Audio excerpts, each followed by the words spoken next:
forward to it.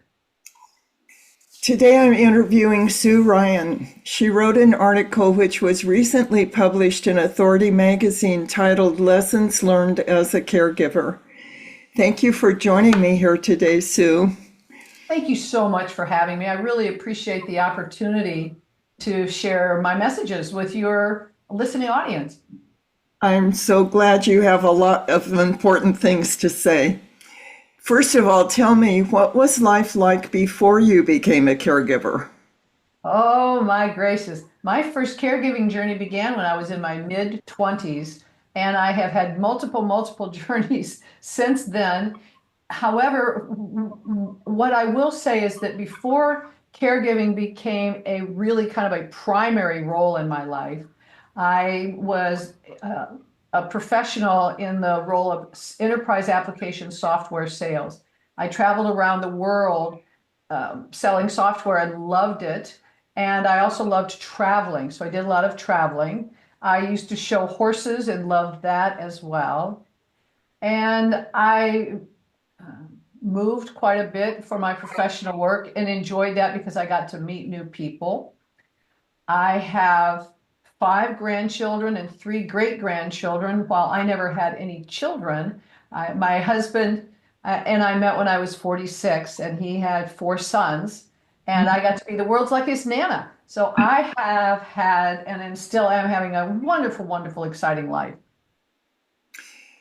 Uh, Caregiving tends to be a very isolating profession. Uh, what it sounds like your life was on the move and exciting and traveling. And how did caregiving begin for you? Caregiving began, my first experience as a caregiver began with a loved one who had the diagnosis, and uh, we were trying anything we could. We didn't know what we were doing. And to your point, it is very isolating. I didn't know what it was. I didn't know. It was what I call being on a roller coaster, often blindfolded, an emotional roller coaster. We would try something, it worked. We would try it again and it didn't work. We didn't know what we didn't know. People weren't talking about it. We couldn't figure answers out. So it was really overwhelming. And to your point, it can be incredibly isolating, not because you choose to be isolated, but because by default, for the more things that you're doing and the more things you're taking on, you shave off, as I did. I shaved off going to the gym. I shaved off an hour of sleep here. I shaved off going to lunch with friends. We shave off things that we see as quote unquote optional in our lives in order for us to figure out how to be providing more of our investment of time for our loved one, not recognizing that it is isolating us, and it's also not good for our health. It sounds like you were taking away pieces of yourself. I was in my early journeys. I absolutely was doing that because we don't know any better. You start off your life. I didn't go to school to be a caregiver. I didn't know anything about it. And then one day there's a diagnosis, and I instantly want a PhD in the diagnosis. I instantly want a PhD in being a caregiver. My loved one is instantly a patient with a diagnosis, and I am instantly a caregiver. And I don't have an operations manual, and I don't have any of those things. So we're just stumbling around wanting to learn as much as we can. And there's a lot for it. And by the way, the medical field was never my area of interest in what I was doing in my life. So, yeah, I knew how to put a Band-Aid on, but the whole caregiving thing was not anything that I had ever even considered. I think you mentioned in your article that in the early years you spent a lot of energy just fighting the reality of what actually was happening. There's the reality of it. One of the things that happened, and you're right, when we don't know what it is, we don't know. We're trying to figure it out, and it's quite a struggle. And what I've learned in reflection is I learned that a lot of my early caregiving journey was was surrounded by emotions that did not serve me at all. Judgment of myself, that I should be able to do this, and why am I not able to do this? And and and then angry at myself, disappointed in myself that I wasn't doing a better job, that I wasn't providing my care receiver the very best level of care. I mean, three of them, I've been on many, many journeys, but three of the journeys were my grandmother, my dad, and my husband, people you want to do the very, very best that you possibly can for. And my dad and my husband overlapped. So here I am, not knowing the answers, trying things and not ever feeling really good about it. And then because I'm trying more and more and shaving things off, I'm feeling more and more exhausted. So I'm becoming more overwhelmed and not really realizing it. And so, yeah, there's in the beginning, which is part of the reason I'm so incredibly passionate about helping other people now not go through what I did and learn how to be much healthier and with have boundaries and things and have options in their journeys. It sounds like you were trying to be a concert pianist without ever taking a piano lesson. That's exactly. Think of Snoopy with his little keyboard, and I wanted to be. Oh my gracious, what was his name? It wasn't. Uh, well, whoever the pianist was, I was not. So yes, it is I really felt like you flip a switch all of a sudden because you want to do the very best. So that's Right. a really good analogy. Is that I wanted to be a concert pianist immediately, Yes. and I didn't even know what a keyboard was. So yes. I didn't start out well, And and the notes I plays were not good. and then you beat yourself up because you're not able to fix the problem. Yeah, I wasn't able to fix it, and the judgment part of it that's so easy for us to have is because it's so important for us, and because our loved one can't be caring for themselves. And here's the other part of it that was such a judgmental place for me, as every new symptom came up. Sometimes it was a behavioral symptom that they went from being a very friendly, happy person to being very angry, or it was they were struggling with their activities of daily living. They couldn't figure out, my dad forgot how to make breakfast, all of those things. And I'm trying to figure out how to anticipate or how to be there to supporting them. And so much of that is I didn't know what it was I didn't know. So I was just bouncing around and I didn't have any place to anchor any of that. There was no place to go to get those kind of practical questions answered. Like, who was your mentor? We need a mentor when we're thrown into a new role like that, and you didn't have one. In the beginning, I didn't. And Nancy, this is why one of the things I talk a lot about is that when you begin your journey, absolutely don't do it alone. First of all, I got smart enough after I had my defining moment of having shaved off too many things, is I got an accountability partner so that they kept an eye on me. When we first start our journeys, I encourage everyone, reach out to your family members. Some people say, well, we don't want to let anybody know. Yes, reach out to your family members, invite them into the journey, help them be your guides because we often can't see in ourselves what they can see. They can see we're exhausted better than we can. And so to your point of a mentor, get somebody who's a mentor. And now we have these beautiful resources like the things Nancy and I are doing, like the diagnosis-based support groups. There's so many different places so you don't need to try to figure it out on your own. And we're not meant to. We're just not meant to. We don't need to. Well, and because the two of you had to deal with dementia with your loved ones, my perception is that dementia carries with it more of a wanting to keep it secret than maybe having a cancer diagnosis. Is that accurate, or maybe it's my misperception? I I'm kind of going to go neutral on that. I think it's an individual there are the choice that some people don't want anybody to know no matter what the diagnosis is. They just don't want to share.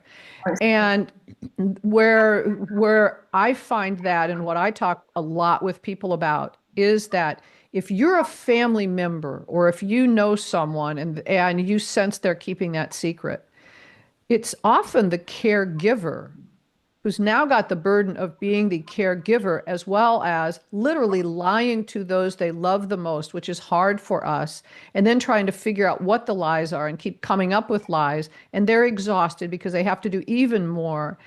And so the more that we can, as family members, have conversations, that precede any kind of a diagnosis that say, hey, let's talk about things that could come up if there was a diagnosis. We're going to create a support group together. We're going to do these things and we're going to share with each other so we reduce the burden that anyone has. The more that we can have those conversations, or if you are beginning the journey, don't try to keep it from other people. We need all the help. We all need all the help we can get. And those who care about you are always happy to help if they can, if they know how to help. They really are. And and if they can, and what you said that's so powerful in that is that just like you or I, we want to help other people when they need help. When we have capacity, we absolutely want to help other people. And yet, in everyone's lives, there are times when we are the ones who need help. So, why would we say, oh, when somebody offers for help, say, oh, no, thank you? When we know that we would benefit from the help, and we know that if the shoe were on the other foot, we would want to give help. So do yourself a great favor. Start making lists. I made lists of people who I could reach out to for help. And then I also made lists of the kind of help that I would benefit from. And then Oh, I also made lists of people to call if there was an emergency because if something happened to me. And so I was able to invite people in, and then they knew to go ahead and be invited and offer, hey, I'm running to the store. What can I get for you? And those are the things. There's no point in not just raising that to our level of awareness and getting it out there. yes. I think one of the lists you made were profound, but being specific about what kind of help is helpful. Yes, It's such a gift to those who want to help but are afraid they'll do something offensive or sure. maybe they'll step in where they're not wanted. It's exactly correct. And that's again, you ask such great questions and make great comments. My husband, after he was diagnosed, I did the same thing. I asked his friends, I said, what if you chose to, you don't need to, but if you chose to be able to be supportive of him in any way, what might that look like for you? So it was very permission based. And I Yeah. had a gentleman who they had been dear, dear, dear friends. And he said, my mom struggled with dementia for many years, and my sister now has dementia. I apologize. I don't have capacity. My heart breaks. And I totally leaned in to support him. I totally accepted where it was. And I loved him through that and through his journey and had him realize that it was fine for him not to be okay. With that, I didn't want him to feel judged. I didn't want him to feel guilty. So everyone who I invited into was truly an invitation and it was permission oriented. Either by capacity or by choice. Right. Because we only want help from people who are giving it gladly. And those who want to give it gladly need to know how they are needed, how they can be most Right. useful. And it really is very helpful because they don't know what we need. I mean, and even if they've been on the journey and they've got ideas, for example, my business partner, Nancy, her son, his dad was diagnosed, he was great with sharing time with his dad. Nancy had to go out of town and her husband had become incontinent. And since the last time their son had watched him for a period of time. And he said, Mom, I'm good with watching dad. I am not good with the incontinence. I cannot do that. And she was so proud of him for having and expressing that boundary. And when I invite people in through permission to what they feel comfortable sharing, it's also what they feel comfortable saying, I'm not comfortable with, I prefer not to do. Yes, that's a great example. You mentioned one lesson was learning to stay fully present. Yes. What that is like? What was that? Yes. Oh, this was a transformational experience in my life and has changed the way I live my life every day now. I was caring for my dad, my hero, and he had had dementia for several years. I knew he'd been diagnosed. I knew he had dementia. His was definitely not the first journey I had been on. And yet it was, my dad. All my life, he had been teaching me lessons from the youngest age I could possibly remember. I want to teach you how to think in case I'm not there for you. I want to teach you how to be safe so you'll know what to do. Safe thinking all my life. We were sitting on the porch at dusk in Florida, and the home my dad's stepmom lived in was at the top of a steeply sloping grassy hill. And it was dusk. And we were just relaxing. The two of us were relaxing. And all of a sudden, my dad jumped up and said, "Walk the dog," grabbed the dog's leash, and started walking toward one of the two doors outside the porch. And this led directly to the grass. And here's the dog bounding around and jumping up and down. And it took me a moment to catch my thoughts. Well, there were two doors. One was at the other side of the porch, and it led onto a concrete, smoothly paved path. Okay, safety. Yes. Daddy, Daddy. I go over to him, Daddy, Daddy, let's go this way. It's safer. He only knows one thing. He's got dementia. Walk the dog. He keeps going. And I'm thinking, oh my gosh, all the things that could go wrong. I get in front of him. Daddy, Daddy, let's go this way. It's safer. In my entire life, the only time my dad ever touched me was to give me great, huge hugs, or if I'd really done something wrong, to spank me because I'd earned it. He literally pushed me out of the way. He had dementia. Walk the dog. He walks out the door. I like catch up. And we go down the hill. The dog's agitated. I'm agitated. My dad's agitated. So it was not a positive experience. Later on, as I was reflecting on it, what I recognized is that I had been present, but I had not been absolutely, completely, fully present. I had accepted my dad had dementia, but I had not fully accepted it. And what came to me in that moment was what I call massive acceptance and radical presence. And massive acceptance is accepting this is exactly what is. I don't have to like it. I don't have to agree with it. I don't have to understand it. And I don't have to even want any part of it. I accept it without judgment of myself or of someone else or of the experience. So massive acceptance. And what that allows me to do is to stay fully present in this moment, which is actually all we have, but in this moment of what is here right now, what is the wisest choice right now. And it has helped me from that point in time to when there are very, very challenging decisions to be made to stay fully present in the moment because I accept this is what needs to get done.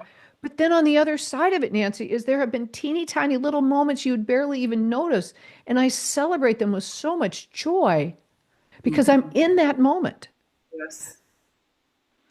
It almost sounds like a spiritual path to practice massive acceptance and radical presence. It really basically is. And people talk about it in other contexts. And what I have found is that when I just fully accept exactly what it is, no judgment, don't have to like it, any of that, I'm not filling myself with emotions that don't serve me. I'm not doubting myself. I accept the fact that there could have been a wiser choice I didn't know about, and yet I'm doing the very best with what I have. And the other part of it is that when I make that choice, I don't second guess myself. Good for you. I think that the massive acceptance has to be geared to you as well as to the situation or the diagnosis. Accepting that you are doing the best you can in a situation you were not prepared for. Well, and that's such a very great insight. I mean, it's a perfectly imperfect journey. We, Yes. you know, I, and I'm not a perfect person, and I'm okay with that because, although I think there are some people who, may think they are, I don't believe that any of us are perfect, and No, I'm okay not being perfect. What I wanted to make sure of, though, is I was not what was holding myself back from providing the care for my care receiver, and I wanted to make sure I was as I want to meet them where they're at the where, for example, with my dad, I was not meeting him where he was at. I was meeting him where I was at and where I wanted him to be and where I remembered him having been. Had yes, I been able to, in that moment, meet him exactly where he was, I would have maybe tried one time, Daddy, Daddy, let's go this way. And when he kept going, I would have opened the door. I yeah. would have walked next to him and talked calmingly and lovingly with him. I might have been looking around, but I would have just stayed fully present in that moment. And it would have been a calm, peaceful experience. I think your two lessons of, I'm reading my notes here, massive acceptance and radical presence would help a lot of us in many relationships. Not I just use that you found yourself in. I use it in all areas of my life now, and it makes life so much easier. I bet it does. I love those two lessons. Your journey led to a sense of being called. Called to do what? Yes. I really felt the calling to take what I was doing and help others because I'm a person of faith and I feel like I kept being brought into caregiving roles. My first one from my early 20s and all through my life, my last one just ended about a year ago. And I'm a passionate communicator and I'm having these experiences and I'm learning so much. I wanted to make my experiences be things that could help others have easier experiences on their own because I related to where they were. And so my calling is now to get the messages out to help as many people as I possibly can because the numbers are staggering. Just in the dementia diagnosis alone, there are now about 7 million people over the age of 65. The numbers are increasing exponentially to um, by 2060, there'll be more than 14 million. This is just in the United States alone. And I'm called now to share my messages with as many people as possible to make their journeys easier. I want to get back to your calling and the work that you and Nancy Trister do together with Yes. us. But before I do that, I'm going to quote, I want to get back to the issue of feeling guilty because you're not doing enough or not doing it right. I'm quoting you now. Guilt is a wasted emotion that adds no value. I chose to feel positive about what I had the capacity to do, find support where I didn't, and not judge myself or anyone else when I chose to get extra support. I Yes. think that's such an. I was a caregiver for a terminally ill son for 2.5 years and a terminally ill husband for a year. And that lesson was so pivotal for me to Oh, just know I was doing the best I could and loving them while we were going through this together. There, absolutely. And thank you for what that was and for how you helped them on their journey. One of the things that I share with people so often as a lesson from my journeys with this is the we people will say, "Well, I feel so guilty." And I'll say, "Well, tell me your definition of guilt." They yes, use guilt as a label, like I feel guilty, and then they put a period after it. I feel so guilty, and then they anchor on something negative, but they haven't looked it up. They don't know what it really is. And I say you can't process, and this is a very important point. You can't process an emotion if you're using the wrong emotion. So really, what we often feel when we say I feel guilty, it might be associated with someone says, "Oh, Nancy, would you like to go to lunch?" And you say, "No, I can't. My husband's got dementia." And then you feel so guilty that they can't. You're saying no because you feel guilty that they couldn't go to lunch. When actually, if you explore it, the real emotion is you're probably sad. yes, So I encourage people to get a healthy relationship with the actual emotion they're experiencing. And whenever you say the word guilty, I mean, guilt, if you look it up in the dictionary, is you have done a punishable crime. yes. And so, use the right emotion. It's perfectly fine to say, I'm really sad. I would have loved to have been able to invited my husband with it to go out to lunch. And yet, from the healthiness of that, you could say, well, I know that he can't. And yet, I also know that to practice self care, it's good for me to stay socialized. I choose to invite one of his friends to share time with him, and I'm going to go have lunch with my friends. And so that I'm practicing my own self-care. And that's the way that you move from an unhealthy perspective to a healthy choice. Healthy choice. Gosh, I love healthy choices. And taking care of ourselves is such a healthy choice because if we fall apart, who's there for the care, the person receiving care? Yeah, well, yeah, and you want to be there for them. I'm sure as you were caring, you want to be there for everything. You don't want to not be there or not feel like you can be. And yet, again, you didn't go to school for this. We. There's no playbook. There's no playbook. There's no playbook. And so a lot of it is you've got to be able to have capacity to be your best. Yes. And we tend to, get it upside down. And the very common thing about, put the oxygen mask on yourself is actually for a reason. If you're out of oxygen, if you're out of energy, if you're not caring for yourself, if you're not keeping yourself healthy, you don't have capacity to be your very best for the ones who you want to have capacity to be the very best for. And we can't do that alone. We need a support system to help in those kinds of situations. I want you to share with us a little bit about the caregiver's journey that you founded with your partner, Nancy Treaster. Tell us a Yes. little bit about how that came about. It came about, I had originally begun the caregiver's journey from my truly my calling is to share these messages. And I'd written a book and I'd created an online course and done some other things. And I was visiting with Nancy. She and I had been talking back and forth because her husband had also been diagnosed. And when I went up to visit her, she was saying, I've been so frustrated that I couldn't find answers. And I said, well, I'm doing what I'm doing because I was frustrated and I wanted more people to have it. And I said, I wanted to start a podcast, but I don't want to do it on my own.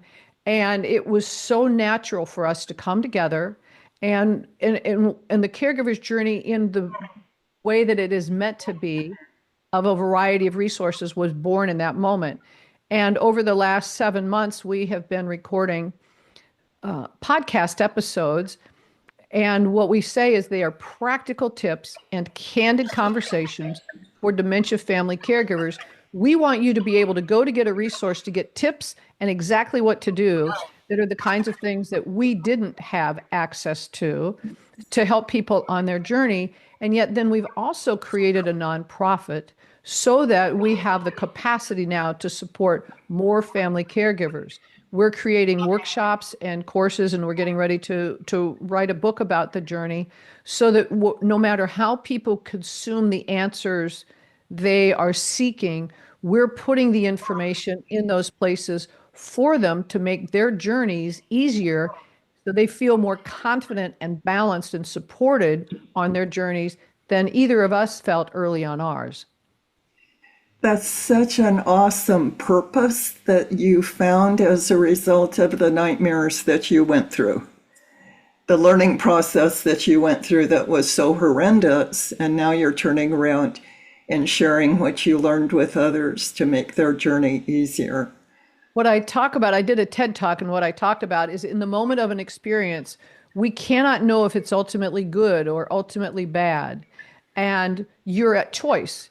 Yes. When I had the caregiving journeys I had, and I learned a lot of very challenging things and had the challenging experiences, they helped form and frame who I have now become, who is able to have this passionate communication, and Nancy the same way. And so we're able to use those to help others, and it's so rewarding. It's so, I understand the reward of going through a really dark time in your life, but learning some valuable lessons and then coming out on the other side, wanting to share what you've learned to make value out of that dark time. It's creating such an enormous amount of value for what you've been through. I have so much respect for you and Nancy and the journey that you're continuing as you help other caregivers function at their best.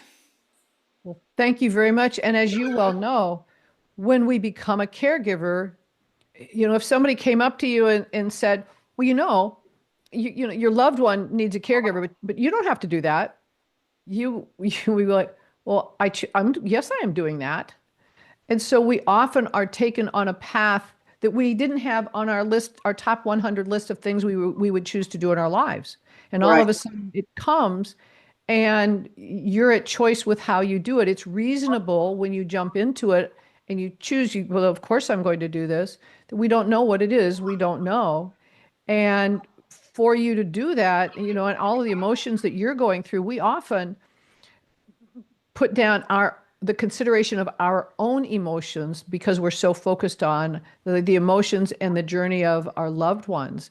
And so in the ebb and flow of our journey, as I'm sure you experienced, I mean, you're watching those you love so much go through a journey that you can support them on, but you can't prevent. Yes. It couldn't be stopped. It couldn't be fixed. I created a mantra for myself that I must have said 1,000 times. I am walking in peace, trusting the path to unfold. And Oh, that helped keep me in the moment. I'm walking in peace in this moment, trusting the path to unfold, not only for me, but for my loved one. I wow. use that frequently, but during those months of caring for my husband and my son, that was something I repeated to myself over and over again. How, what you've just said, I think can be transformational in people's lives because what that was for you was an anchor for you. It was a way for you to give yourself permission to be you and to anchor yourself in what you're doing and to be able to know that you're choosing to do this in the season of life and what a beautiful thing that it is. When I am not going to speak for you, but I'll turn the table and ask you a question. It would seem to me that through that you were able to look at the journey less through judgment and more through how can I be fully present for myself and for them. I think for me, it kept me focusing on this moment rather than letting my imagination run wild with what should I be doing? What's going to happen next? What if this happens? What if that happens? It kept me anchored in this present moment. In this present moment, I can be at peace if Yeah. I just walk a path of trust. And Mm. with I'll share a little bit more here. God told me very clearly at the beginning that we had a gift exchange. God would give me peace if I would give him trust. Oh, my gracious, Nancy. That is so incredibly powerful. So that's how I came up with I am walking in peace, trusting the path to unfold. That is so powerful. And literally when you do that, it's really the healthiest thing that you can do because so much of our journey, even if we had gone to school, even if we had medical degrees, we still don't know on a day in and day out basis what's going to happen in the diagnosis. No, We don't know. And we can see how other people have journeyed. It's not our journey. I didn't have another husband that I could say, well, this is what I did the last time. You're going through, it's the only father I'm ever going to have. And so we don't have what I call a reference reservoir. We don't have a reference reservoir. And so when you had that as such a beautifully powerful anchor for you, it helps you in the unknown, which so much of what we're doing is unknown. And then also being at peace that whatever you're doing, the very best that you have capacity to be doing, and it's okay. I think being a caregiver is making friends with living in the unknown. There are so many unknowns, and we can drive ourselves crazy, trying to figure out the unknowns. I think one of the things that you just said though, and what popped into my mind as you said that, that's very helpful for people to recognize. There are those of us who can find a way to be okay with the unknown. Please, if you're someone and that's not okay for you, please do not journey alone because it is such a place it can be a horrific place of fear and judgment if it's not something that you're comfortable with. And, and don't judge yourself for it. Accept the fact that it's okay not to be okay and absolutely reach out. We're never meant to journey alone and we're never meant to feel like we should be able to. Love that, love that summary so much, Sue. tell our viewers again how they can find your podcast. Yes, our podcast is called The Caregiver's Journey. We thought we'd keep it pretty straightforward. It's The Caregiver's Journey. That's the name of our website. We are on YouTube. We are on all of the different podcast channels, and we're on Facebook and we're on Instagram. Wonderful. They should be able to find you with all those locations reaching out. Thank you Yes. so much for the time you've given me today in this interview. I'm so impressed and have so much respect for how you and Nancy have turned your journeys into a source of help for so many others. Well, I'm going to turn the tables right back at you because thank you very, very much for what you're doing and what you continue to do for the exact same reasons and the exact same kind of a process to help people. And it is really a calling. We don't need to. We can step away from it. And yet we feel that there's something greater than us with the journeys we've been on, and we're passionate about helping others on their journey. That's so true, and thank you for that gift. I received that gift. Thank you Good. again, and I'll get the video of our interview to you a little bit later today. Bless your heart. Thank you so much. I just and thank you so much for the work you do in the Authority magazine and truly what an honor to meet you and thank you for sharing your journey. I really feel that I'm learning I'm from you as well and I appreciate that. I think the best relationships are those that we exchange learning. I I, Yes. I love that concept. Thank you for that, Sue. Well, would you do me a favor then? I'll Yeah, promise if you will, what's let's that? not lose touch. Okay, I All like that. right? I Let's like. keep reaching out. Okay. All right. And Debbie, thank you so much for all you've done. You're amazing. We're grateful.